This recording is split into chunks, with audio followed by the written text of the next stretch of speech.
Nochi and wife. Please, wanna share this. Hello, everyone. I'm sure you just watched a video, and we are continuing on that conversation on the Lego framework around DA. We we have told us that this month is our domestic abuse month of conversation with the Love Crusader. Welcome to your Sunday evening tonic, and it's going to be another exciting and edition on conversation with the Love Crusader. We have already started 2 weeks now talking about domestic abuse and how this affects love, and I have very capable people with me in the studio. I'll first introduce the person who was speaking in the video that you have watched. That is Barrister Nkem Delem Agu. She is the barrister of almost 27 years, and yeah, she's my friend. Let's end it there. There's a long story in that friendship, but she couldn't come on with her network, and we decided to do a video because I know she had something to contribute to this topic. But right here, live with me in the studio, I also have a very good friend of mine. What year did I meet Yomi? I think it was 2010 or 2011. Barrister Yomi is my friend and sister, and my personal barrister. There's a long story also behind that. She helped me through a very, very terrible time in my life, and I don't forget people who were there for me. She was there for me, and I'm so grateful to be able to bring her here to come and share her wealth of knowledge about DA. Welcome, Barrister Yomi. She's joining us from Lagos. You want to say hello to the people?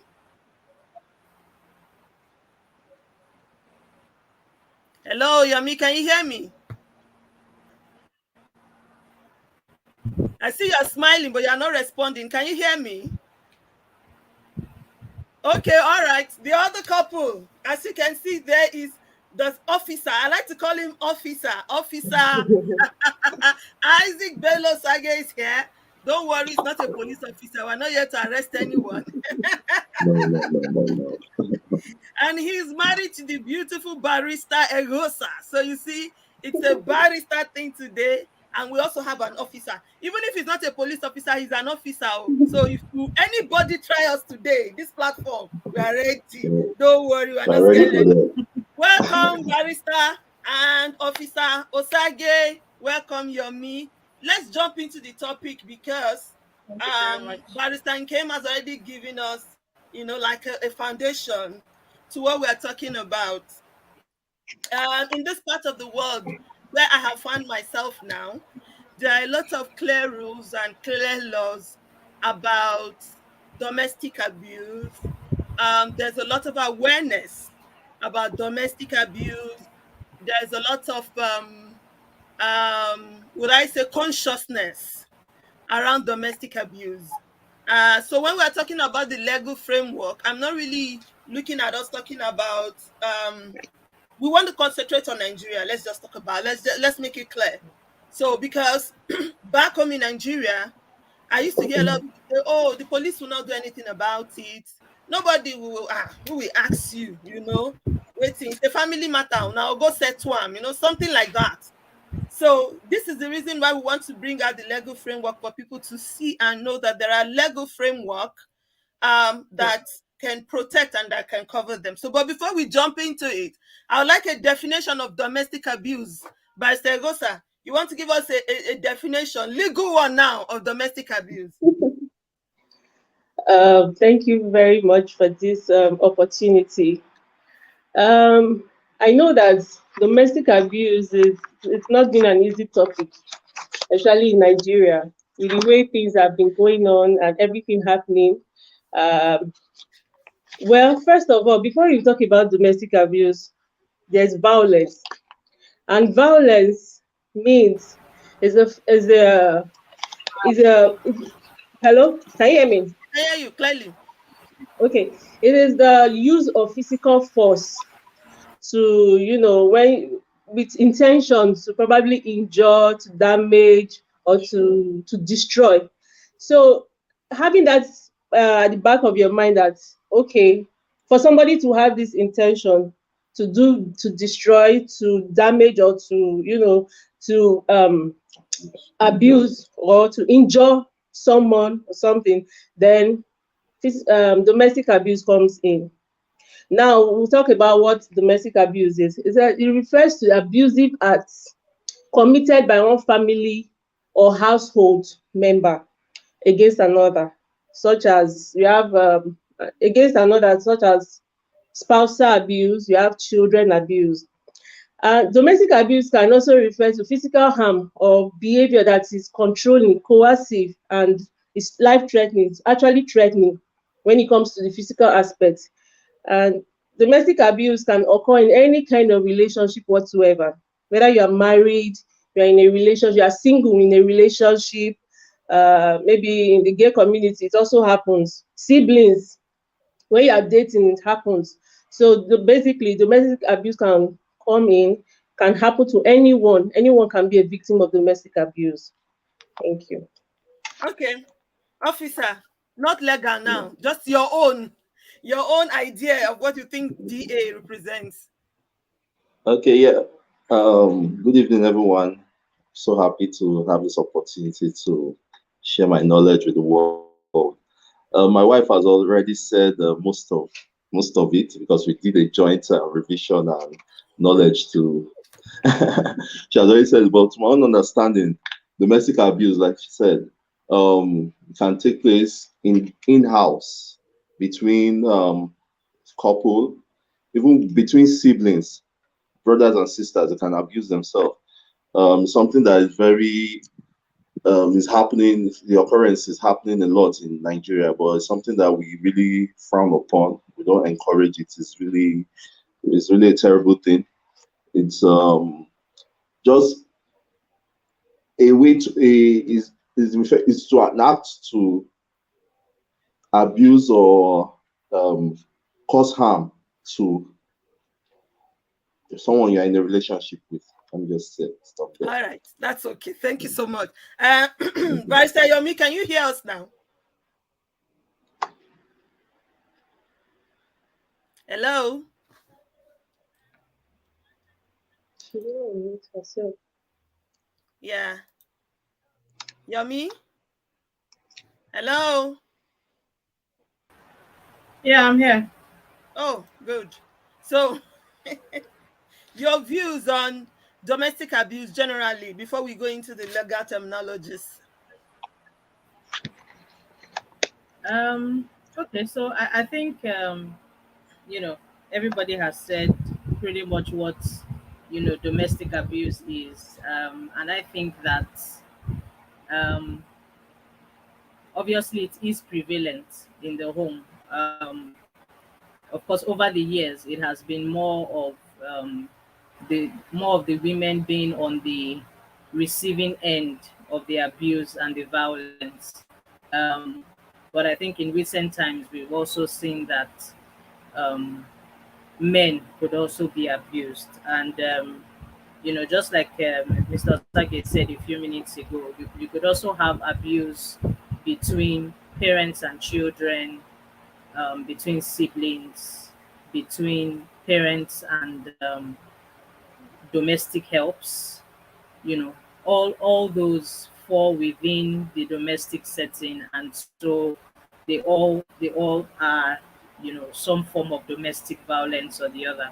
Of course, a lot of times when we say domestic violence, most people just think about the violence between husband and wife, but there's actually a lot more that could go on. And then most people also just think that it's physical abuse, or sometimes sexual. But even the sexual abuse, it's in our culture, it's not something that is really accepted. I mean, you would not find the average African person accepting that it's possible for a husband or a wife to rape each other. So sexual abuse is not even something that is prevalent, unless of course you want to be looking at it in the context of siblings raping each other, or somebody living in the house raping a domestic help and stuff like that. So um, that's my view. Of course, I have other.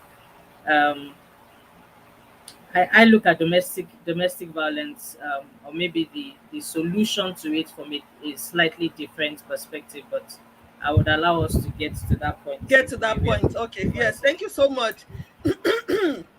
So all that you have said have aligned with what we've said 2 weeks before now, that the domestic abuse can happen, outside the lovers sphere. It's not just about those who are in love, and um sometimes children get abused, siblings, it happens to anyone. However, we have this culture of silence. That's where I want us to start talking from, especially when you talk about sexual abuse. I don't know whether it's the fear of stigma or what. It seems like it's difficult for people to come out and say have been sexually abused, and so those who suffer it, they keep quiet. We established last week also that there can be spousal rape. And I know that many African men will not agree that it's possible. I paid for her bride price. How can you even say I raped her? She's my wife. How can you say I raped her? Anyway, that was established last week. But what I'm saying is, how many wives would actually stand up and go and report and say, my husband raped me? And who will listen? So this is why we're talking about it today. Let's talk. Are there legal coverings? Where do people go? Should they keep quiet? So let's go now from Yomi back to the Osages. Should people speak out? If they should, where should they speak? Who should they speak to?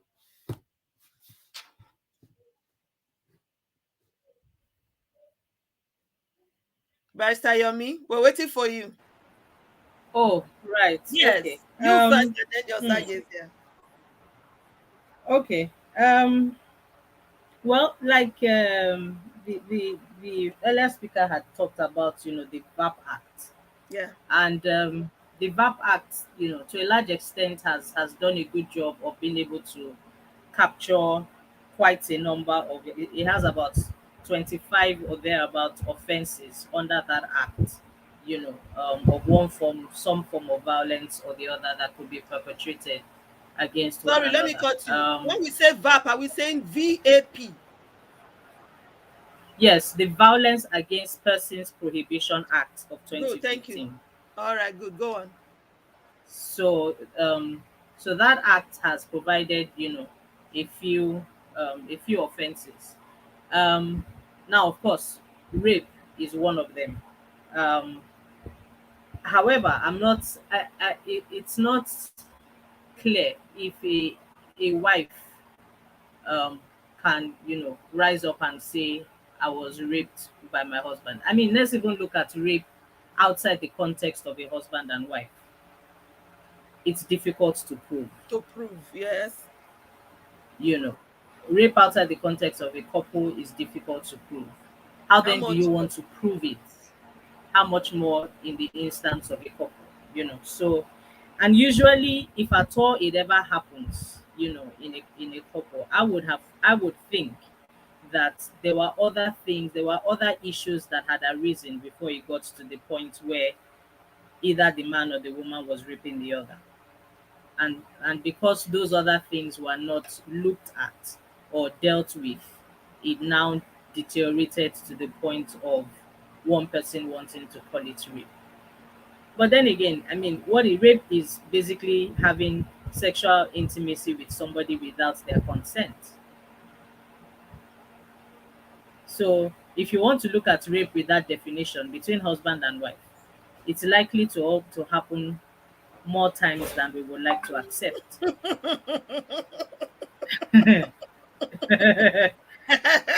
like that you have said that.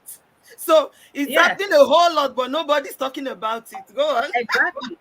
It's happening a whole lot because I mean you have people every day who either the man or the wife or is saying, look, I'm not in the mood. I don't want I'm tired, and there's one excuse, and you can give it a million and one reasons why one person should not be saying I'm tired all the time. That's a different conversation. But the point is, at that point in time, the person has said, I don't want. So at that point in time, the person has said, I don't want. And then, but then you go ahead and, I mean, I've been in situations where I've had to speak to people where they say, you know, I told him, I said, I don't want. But then he insists that he needs to have sex. And so I just lie down there and he does what he wants to do. And he gets up. Would you define that as rape? I don't know. You're the lawyer. Stop asking me that question. You're the lawyer. Me, I don't know. Tell me. Exactly. So, I mean, by the legal definition, maybe. But then the point is, you know, with rape, there has to be violence, there has to be force, there has to be, you know, all those other things, you know, antecedents to the act. So it's a bit of a dicey one. You know, where you want to begin to talk about rape in marriage, but yeah, that's what I think. Okay. Diosages, on a general note, what do you want to say about this? Can someone go report, oh, my husband raped me? Who will listen? How would it be even proven? Like Barrister Yomi has said, and it's true, rape is one thing that is difficult to prove even outside marriage. How do you begin to prove it within marriage when it's their conjugal rights? Let me use one grammar that I know some people used to use. It's my conjugal right. It's my right. You know, tell us. Well, Barrister has said everything. Like I don't even know what to add to it, because once there's violence, when violence is involved, then there can be issues. But proving it that your husband raped you, well, I don't. It's a very difficult situation for the woman, especially.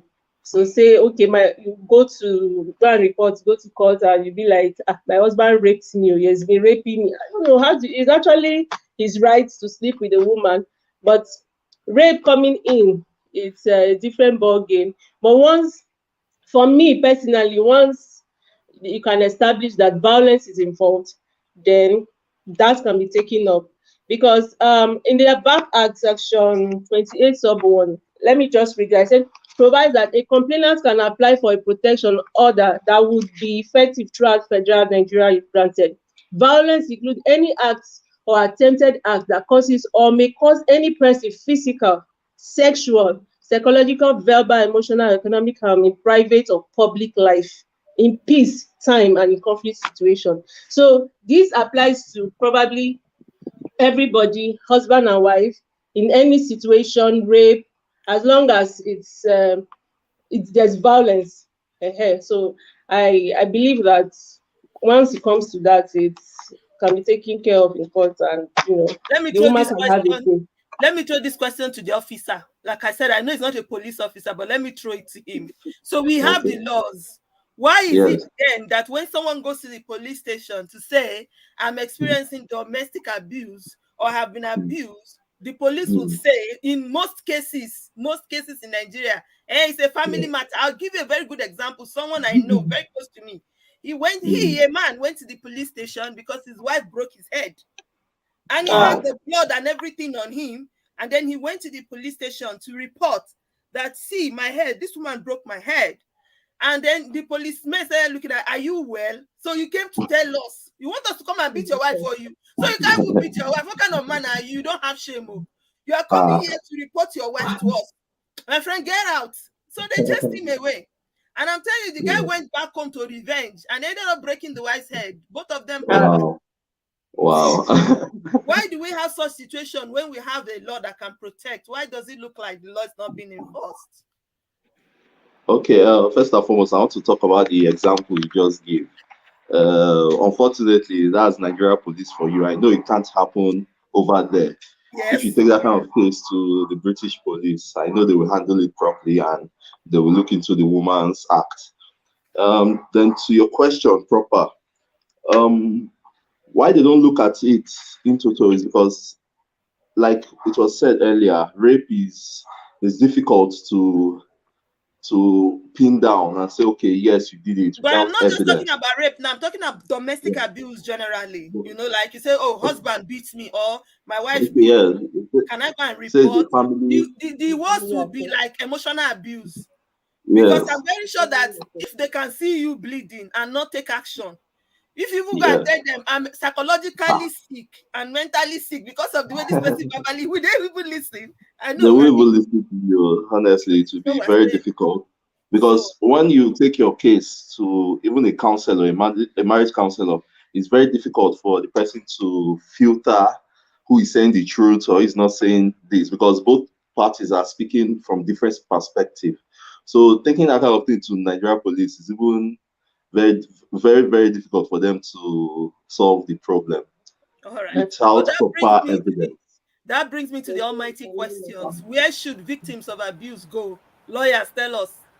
If someone is a victim of abuse, where should they go? Where can they go find help? Okay, so can I Yes, yes, can I go come on. in? Go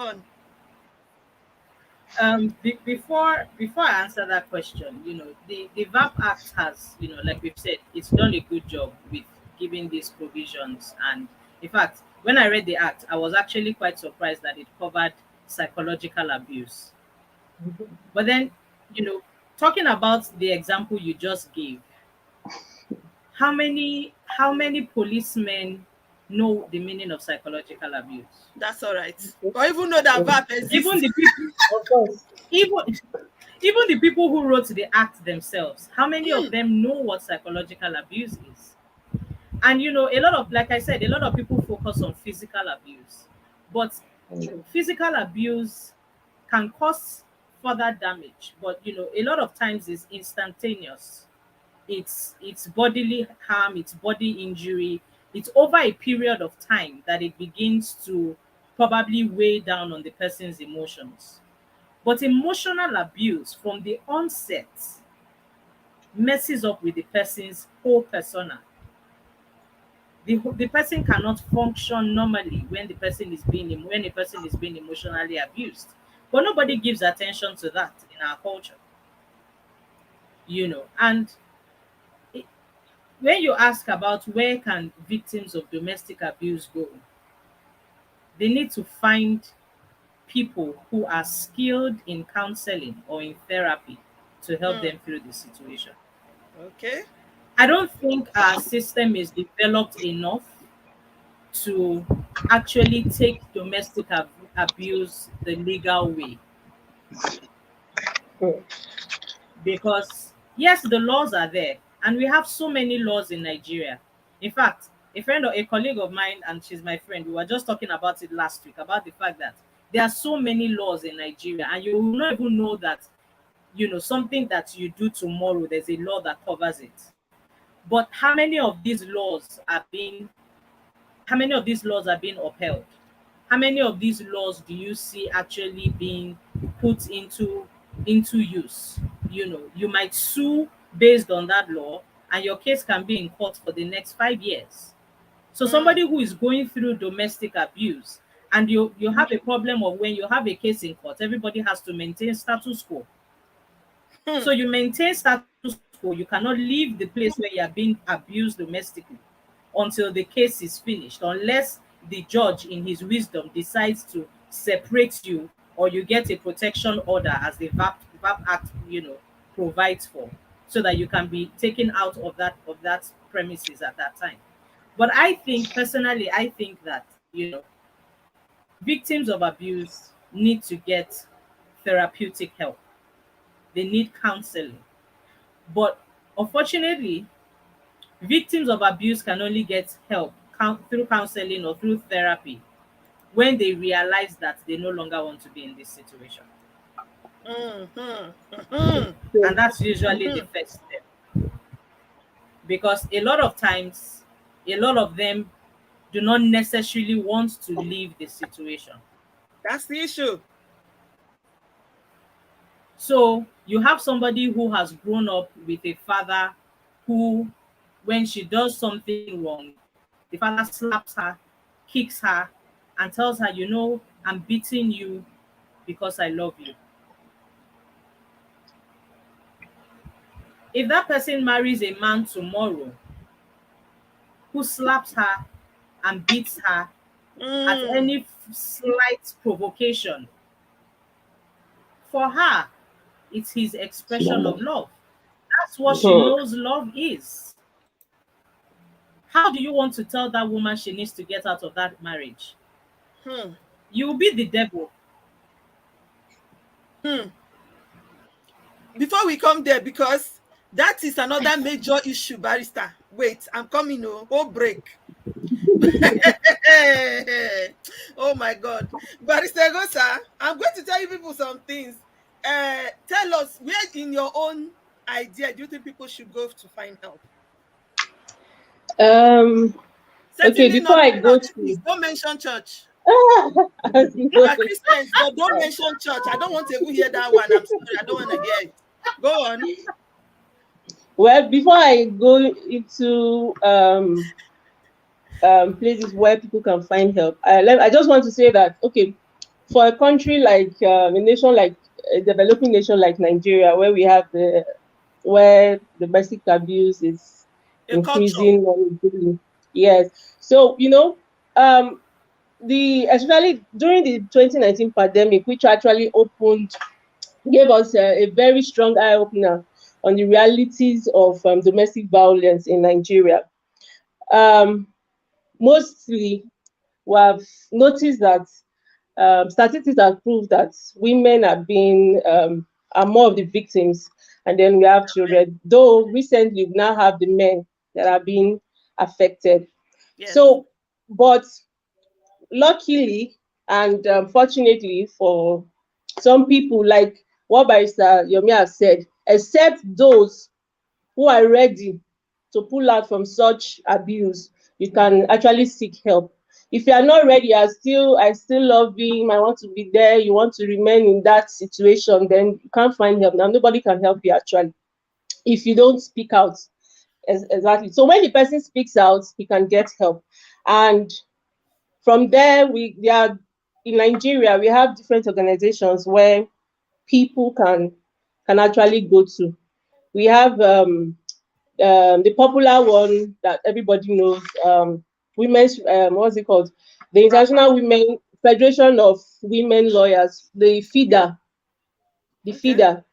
We have Women Aid Collective. We have Women's Rights Advancement and Protection Alternative. We have this Baobab for women's human rights. Some of them, I have their addresses in case anybody and phone numbers, email to follow up in case anyone listening to it if you want to reach them. There are so many organizations that people can go to. The Federal Ministry of Women's Affairs, they are in charge. People can go there to get help. But you cannot get there if you are not willing to go out. You are not willing to leave that abusive relationship or whoever is abusing you. And note, very important thing, your abuser can be your helper. Your abuser can be your helper. If you have a helper that is abusing you, what can the person do? You simply ask for help. You leave. You run away. Try to find an escape route that will help your life, because sometimes this domestic abuse can lead to loss of life. Anything can happen to the person. So anybody found Lawyers, let's talk about it. Let's talk about it. Because I've been doing this thing before we started coming online now. We have been doing this thing quietly for a while. And for those who are very, very close to me, it's not gainsaying that me, I'm a survivor of domestic abuse. I didn't start talking about it because I just wanted to. It's because of what I went through myself and what I saw and experienced. Our culture, our religion, they don't help. That's why when you were talking just now, I said I don't want to hear church. Because in fact, right now as I'm talking to you, we have a case of a lady who has been to the hospital twice since the beginning of this year from beatings from the husband. And she's not willing to leave because her church has said to her they will remove her from being a deaconess if she sees her husband. She should go and beg him. She should go and submit to him. she should go and be talking to him quietly, that her voice is too loud, like my own now. You know, people like us that have loud voice, they say we are quarrelsome. It's not me that gave myself the voice, it's God that gave me. I wish I could talk like Barrister Yomi, but I don't know how to. Thank God you didn't mention her name. Why did I not mention her name? What do you mean? Thank God. Her voice is high too. High pitched. Now you Sabi, don't put words in my mouth, Isaac. Thank you. I enter into problem with Esquire now. Let me use myself as example. You know, sometimes because of these things, they feel like, okay, maybe we are the troublemakers, so we should go and humble ourselves. We should go and submit. We should go and be. How do we help people? That coupled with the fact that a lot of, we will still say women, it happens to some men, but a lot of women are so now psychologically conditioned to believe they cannot live without these men who are abusing them. And so to pull them out, let me tell you here where we are, and I was going to ask that as a question, but then let me say to you, here where we are, if you're being abused as a victim and it is reported and you refuse to leave the situation, they arrest you and they arrest your abuser. They arrest you for aiding abuse. They arrest the abuser for being an abuser. It's as serious as that here where we are. So how can we help these people? Because somebody knows they are being abused, but they are looking at culture. Because you go back home, some of your parents will send you back. This particular lady that the church has told they are going to remove her from being a deaconess now, she's gone home once and her father has returned her. Her mother is late. She has a stepmom who's not ready to welcome her back home. So her mother told her to go back to her husband. And truly, she's been to hospital twice. I mean, hospital admission. Wow. Here, the hospital will not even return you home. It's the hospital who will not even return you to your house from here. How do we help our people? Truthfully, how do we help our people? Yomi, and then the Osage. Oh, okay. So, of course, there are a lot of systemic issues here. You know, when you do comparisons between Nigeria and England, it just doesn't work. I know. It's far apart. Yeah, the comparisons cannot be made. But you know, we women, we need to come to a place of loving ourselves. We need to become selfish people. Hey. And I use capital letter. And I use that word because we need to like drop everything else and think about me in whatever it is that is going on around me. I need to think about myself because you know we have kids, we have people who are looking up to us. I mean, this lady you're talking about, in her office, she's probably somebody reports to her. Somebody looks up to her as a boss. And she needs to be in her right senses to be able to do that. But she's experiencing domestic violence at home. And she thinks that her support system, in quotes, around her has told her that it's okay for her to be there. But it's not okay. So people need to come to the place of self-awareness and realize that I need to love myself because I can only give what I have. I cannot give what I don't have.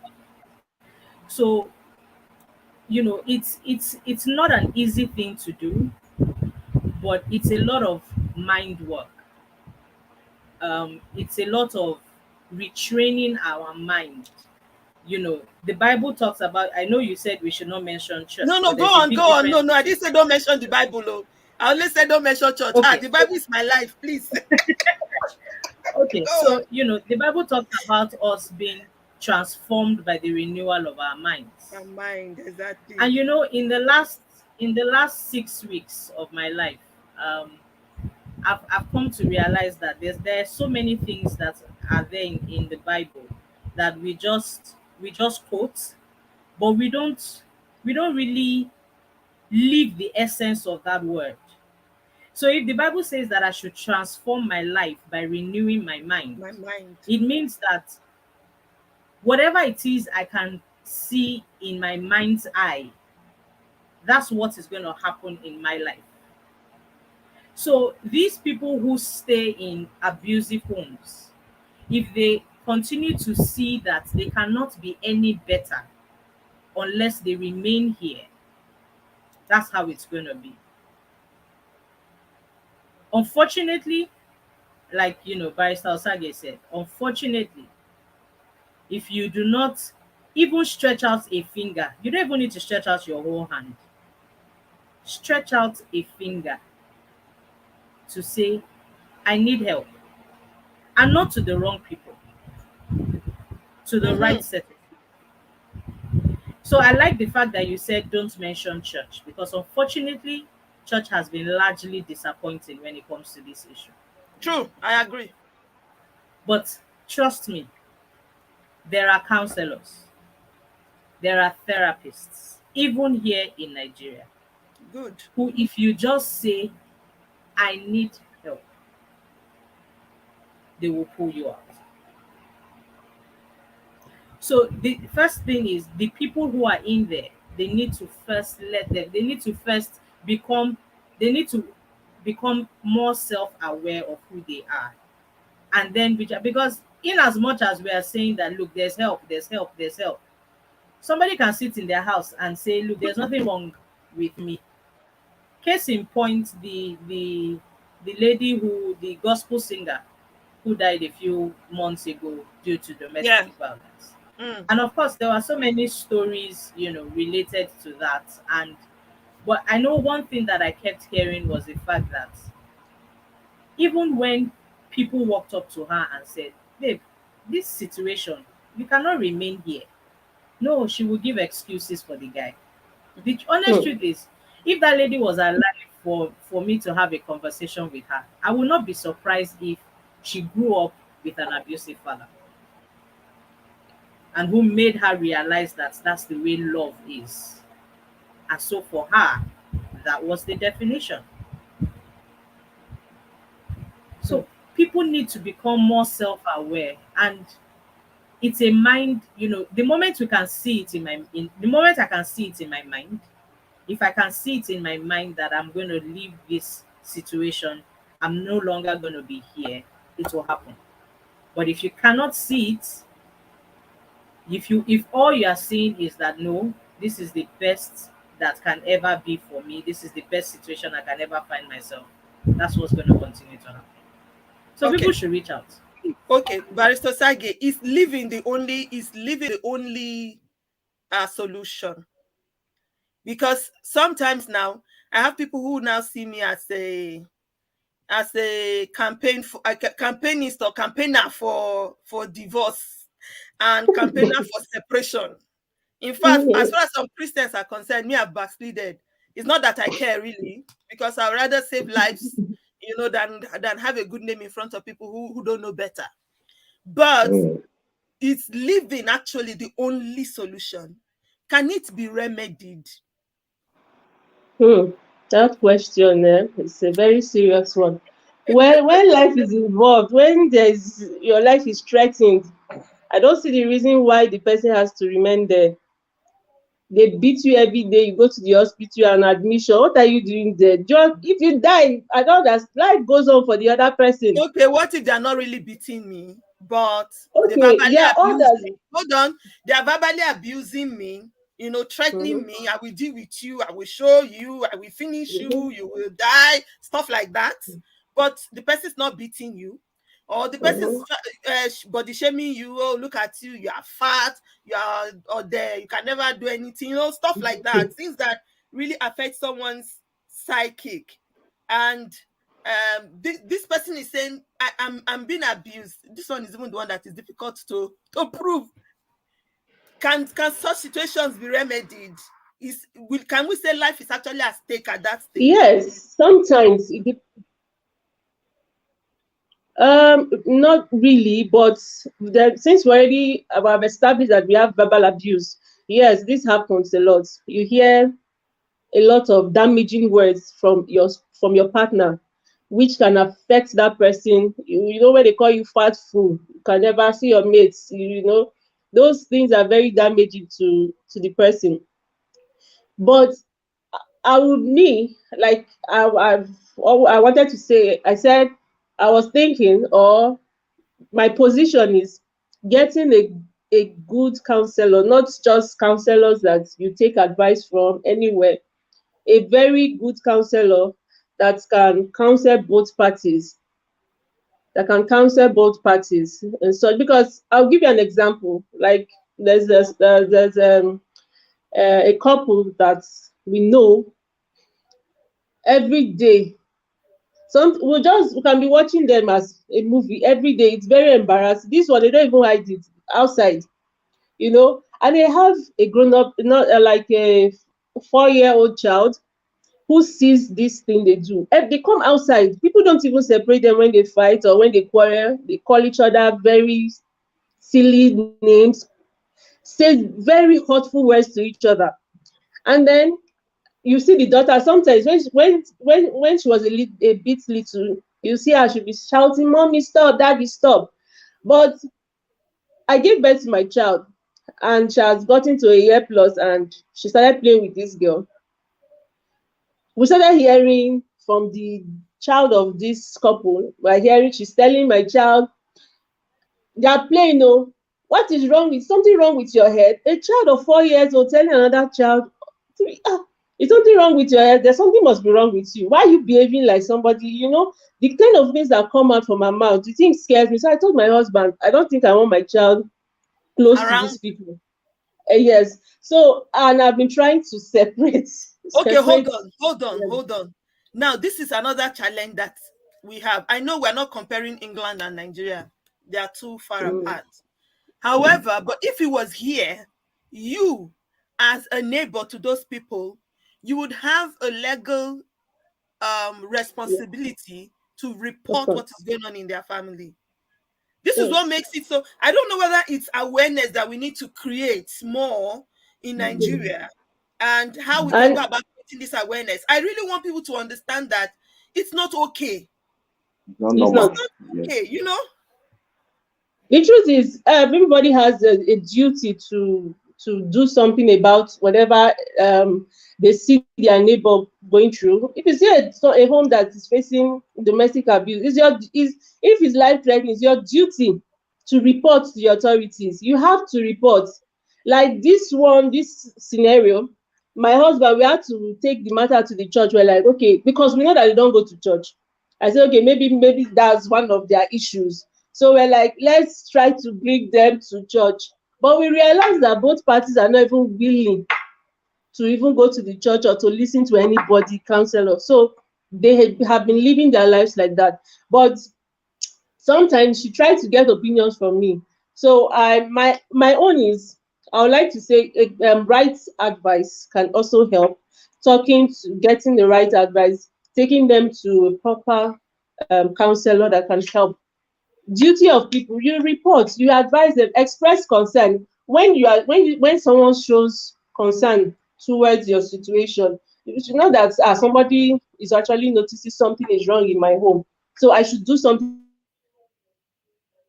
The person is still willing to remain there, and I don't know, even if you report to the police, what if you get to the police station and the couple is saying, no, we are fine, no, we are not, nothing's happening in my home. Then you become a fool for going to report, you know. They'll say sometimes, that's why some people will say is mind your business. They just walk away, and which people have been doing, which is actually not the solution. Because like the example you were giving now, that's the greatest fear for me with domestic abuse is the children, when children are involved. Now I'm talking about domestic abuse between spouses. If they have children, it's a lot of psychological trauma for those kids. And funny enough, I have been told, which I'm still trying to find scientific evidence to it, that parents who, if a father, for example, were to be an abusive father, when he has kids, the DNA passes to his children. I don't know how true that is. It even is embedded in the DNA. And so automatically, before you know what is going on, if these kids don't work on themselves, they perpetuate the same thing. They too become abusers. Their children become abusers. So it becomes a cycle of life that's never ending. This is the worry. This is the most worrisome thing for me. How do we end that cycle? I know it's difficult because, like you said, some people feel like, oh, mind your business. If the police would not act, can't I go to some of all these agencies? Like, I'm going to take the emails and the addresses of the agencies you've said, and I will publish them on our pages for people who might need them. Can't I go to them and say, look, this is what is going on in my neighbor's house. Can you intervene? Can I do that? Is it legally right? Yes. Can I speak or? Yes, go on. Go on. Of course, you can actually, even in court, you can actually do that for someone. If you know maybe some people might even, you can lay a complaint on behalf of somebody, and if the person gives you consent, actually they will require a consent from the person, except maybe the person is unconscious or mentally incapacitated. Yeah, so you can actually lay a complaint on behalf of them, and you can help them out through such agencies and all of that. Yes, you can. But Yomi, if the person is not willing to cooperate with me, how do I help them? I know they need help. They are not willing to cooperate. You know, how can I help? So yeah, as you were talking, I was just saying to myself, you cannot save everybody.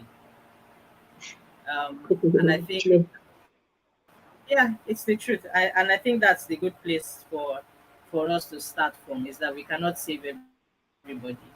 But even as we've said that, when you talk about the kids, even if it cannot be scientifically proven that the DNA of an abuser passes on to the child, we all know that children learn by what they see. True. So you can be telling them one thing, but if you are doing a different thing, it's what you are doing that they are going to do. Yeah.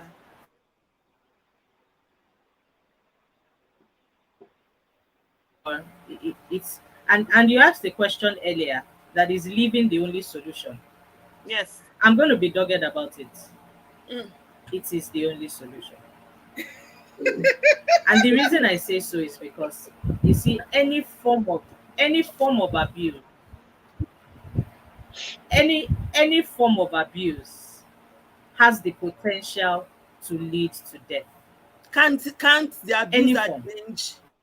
Can't we do deliverance? Can we not do deliverance and deliver the abuser?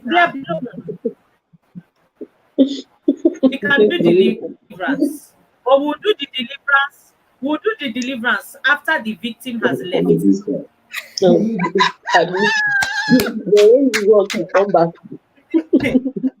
The victim needs to leave first. The victim needs to leave the premises, leave first. Then we'll now begin to sort out this other person. Because we've said it here, I mean, we are talking about full-grown adults. We're not talking about children. We're talking about adults who have been formed in their ways. We are talking about people who are in their 30s, in their 40s, and they are used to a particular way of behaving.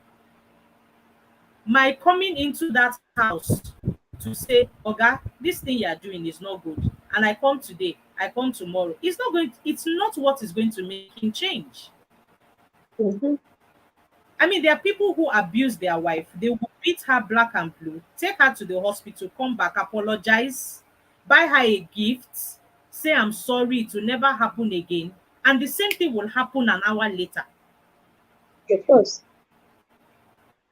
You cannot say that. You cannot tell me that leaving is not the option. You need to leave first. And I'm not saying divorce your husband. I'm not saying divorce your wife. All I'm saying is you need to separate for the period of time from which this man or this woman gets help, becomes whole, stops abusing. We address the foundational issue. Because look, in Nigeria, and maybe in Africa, we have a tendency of addressing the fruits as opposed to addressing the roots. Tell me. We cut it from the branches and leave the roots to still Yes. grow back. So we just see the bad apple, we see the bad mango, and we cut it off and throw it away. But a bad mango, there's something that made it bad. And nobody is addressing that.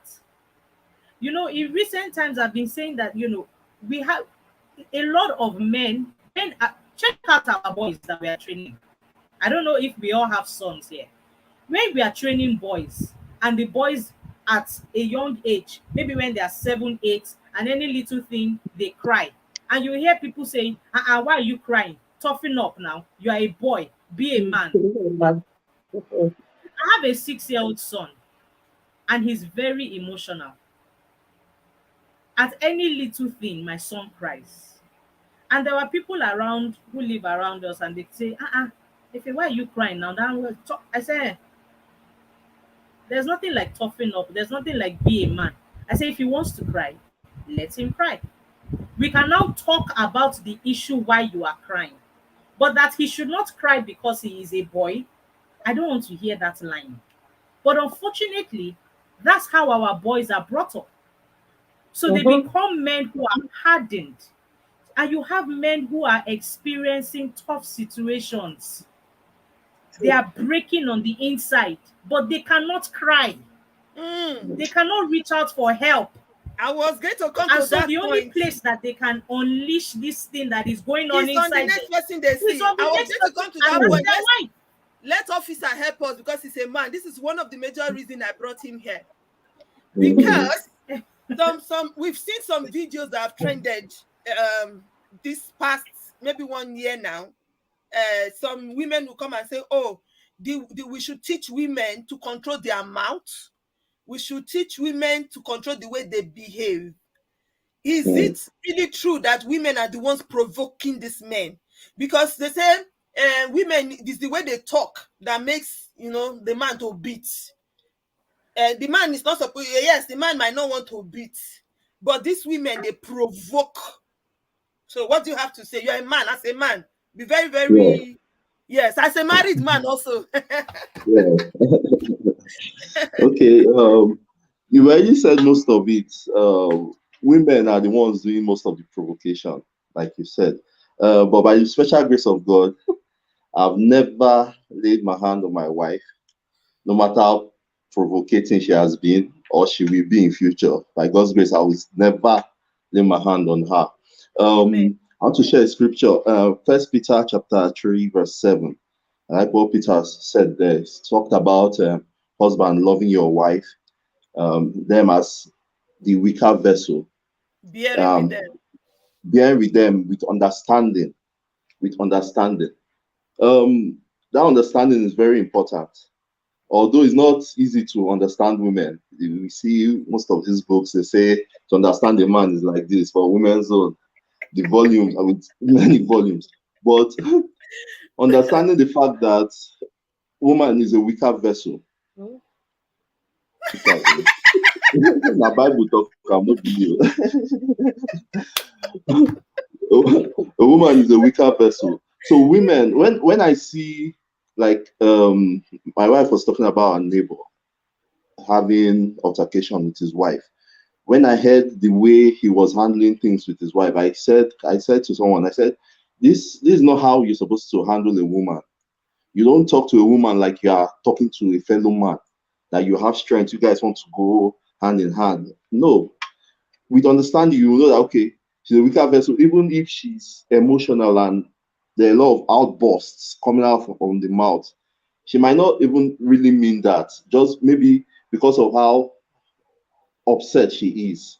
She gets emotional and say a lot of things that could be very, very annoying, could push you to the wall. But as a man, the best thing to do, like how I was taught in my marriage class, although I don't do it as I'm married now, they say walk away from the situation, walk away and clear off. That's one of the best things to do. Me, by grace of God, I try to, I'm very, let me say, accommodating. accommodating. No matter how much you push me, I try to understand why. Try to absorb no matter how bad the heat is, absorb it and bring out love instead, because they say love will always overcome hate. You can't fight hate with hate. You can't fight fire with fire. You have to use the opposite to absorb it. So, but mainly it's women that push men to the wall. Women get men very provoked, and God should help men and help us with more wisdom to be able to handle women. In my Father's Day greetings to my brother. Happy Father's Day, by the way, guys. Thank you. In my Father's Day greetings to my brothers this morning, I said to them that I'm very proud of the fact that they are changing the narrative. Yes. And I'm super proud of you, Isaac, because it's guys like you that are changing the narrative. It's the truth. They say God gave women mouth and then gave men strength. I don't know that philosophy. When we get to heaven, we'll ask God whether that's the truth. So, but there's no justification as far as I am concerned, and as far as the law is concerned, and I believe that as far as God is concerned, there should be no justification for someone to say, "Oh, I was provoked." This is the question I always throw to guys like this. If you are truly the one who gets angry when provoked, why are you not fighting people in your office? Why are you not fighting people in the market? Why are you not fighting people on the street? Because they provoke you every day. You know, these husbands come home, they tell you the story of how this person was getting on their nerves in the office today. You as the wife, you have to listen and sometimes even cancel and calm down, emotional. Okay, don't be angry. What will you do now? You know, just try to calm them down. They did not slap that person in the office, so they did not. But when they come home, they say it's because of the way this woman talked to me. It's because of this way this woman behaved. So that is why I stand on it that there's no justification for abusing your spouse, for abusing children, for abusing. If you are angry, even with disciplining your children, I had to learn it. When you're angry, I tell the child, go and kneel down. Even if I want to flog the child, I say, go and kneel down first. I'm telling the child to kneel down, not because I just want to punish that child at that time with the kneeling down, but because I'm trying to calm down. If I beat the child the way I'm feeling at that moment, I'll end up inflicting, injuries and all that on the child. I have seen parents who beat children to the point of blood. That is not discipline. That is abuse. You beat a child to the point blood is coming out of the body of the child, and you come and tell me it's because you love the child, whether boy or girl. It's not acceptable. Please, please, please, please, let's help ourselves. My time is up. So every time we are catching fun here, my 1 hour is never enough. We just have to summarize. The laws are there to protect you. If you're out there and you're going through any form of abuse, we have listed the various types. If you missed the other editions, from 2 Sundays ago, we've been talking about domestic abuse on this conversation. You can please watch the videos back again and share to help someone. We are going to share later the list of organizations in Nigeria that you can go to where counselors and people can help you to get out of a difficult situation as life-threatening as domestic abuse. It's not just about Osinachi. Yeah, people say, oh, we've been talking about Osinachi for a long time now. Yes, she became a very big example because she was a popular person. But there are so many people, so many unknown heroes who are dying silently because of domestic abuse. There are those who are walking on the street, but they are really not alive. They are psychologically damaged. Their mental health are, destroyed. They've been dehumanized by the people they claim to love. Please find help. It's not okay to live like that.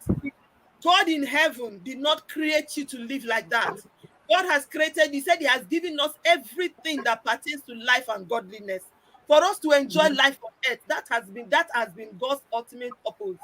So please find help. If you need the contacts of any of my lawyers, whether it's Barrister Nkem is in Enugu for now, so she's in the eastern part of Nigeria. Barrister Yomi is in Lagos.